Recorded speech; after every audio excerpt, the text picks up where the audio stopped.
Hi guys, good morning. Ito, andito ulit ako. Day off ko.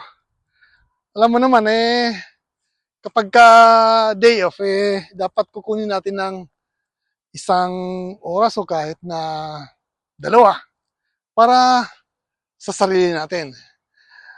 It's either kumain tayo ng masarap or mag-exercise.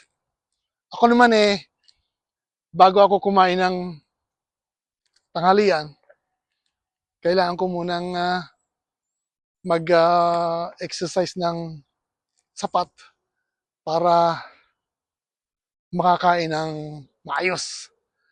Kasi ito, medyo sa sobrang kain ko ng Bicol Express,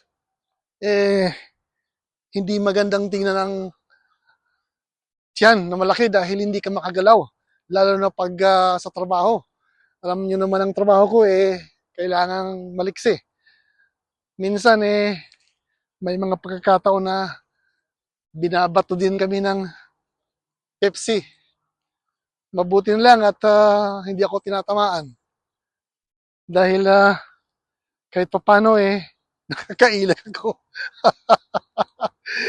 Kaya minsan naiisip ko, mas mabuti yung trabaho ko noon. Yung saba ka, yung mag-submit ka,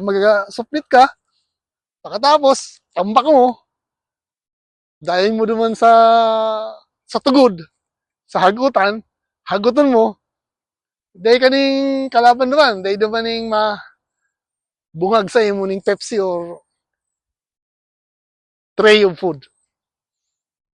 Pero minsan, kailangan talaga pasensya. Dahil kung yan ang pinili natin na profession, dapat mamahalin natin yan. Dahil marami ang pwedeng magtrabaho ng ginagawa natin. Kaya kung kaya, gawin ng maayos. Sa simula pa lang, sabi ko nga sa mga kasama ko, bago ka mag-clock in, tansyahin mo na ang katawan mo, ang kaluban mo kung mahal mo nga ang trabahong pupuntahan mo. Yun lang guys. Yun lang ang masasabi ko sa inyo. Pero, namimiss ko yung sa abaka.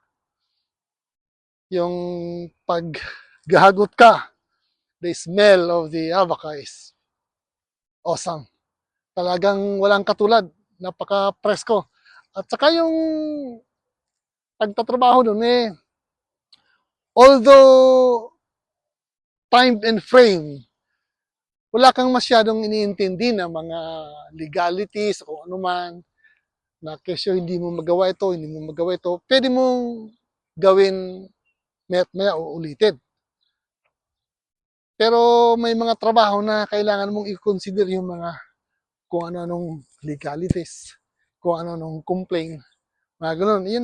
Yun ang mahirap. Kaya pag-aaralan para hindi tayo makasali doon sa mga nagkakaproblema. At saka ang pinakamahalaga, yung pipili tayo ng mga kasama natin sa trabaho.